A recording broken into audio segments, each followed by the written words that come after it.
ममता झा समस्त मिथिलावासी के गोर लागे छी। कोबरगा बजा रहल छी। सुतल छलिए हे प्रभु एके रे पलंग पर सुतल छलिए हे प्रभु एके रे पलंग पर हार मोड़ गेल हेराई हे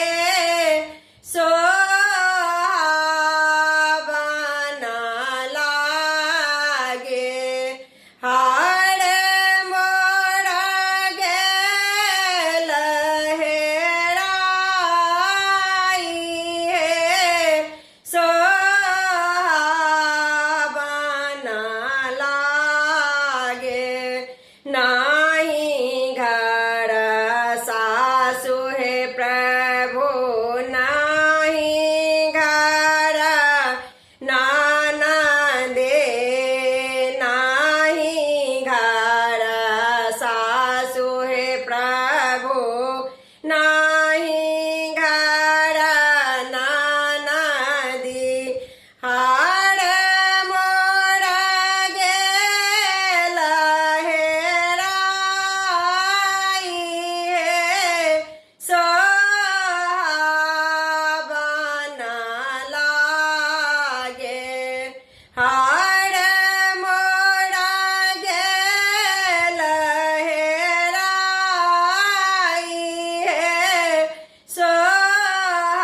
सोहावन लागे कथिए कहार हे धानी कथिए में गाथल कथिए के हार हे धानी कथिए में गाथल कहाँ माही गेल हेराई हे सोहावन लागे कहाँ माही गेल हेराई हे सोहावन लागे सोना के हार हे प्रभु रेशम डोरी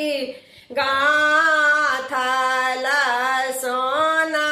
के हार हे प्रभु रेशम डोरी गाथल पलंग पर गेल हेराई हे सोहावन लागे पलंग पर गेल हेराई हे सोहावन लागे जाए बंगाल देश बजाए बसोनार के जाए बंगाल देश बजाए बसोनार के आहाँ के हार देव पहिरा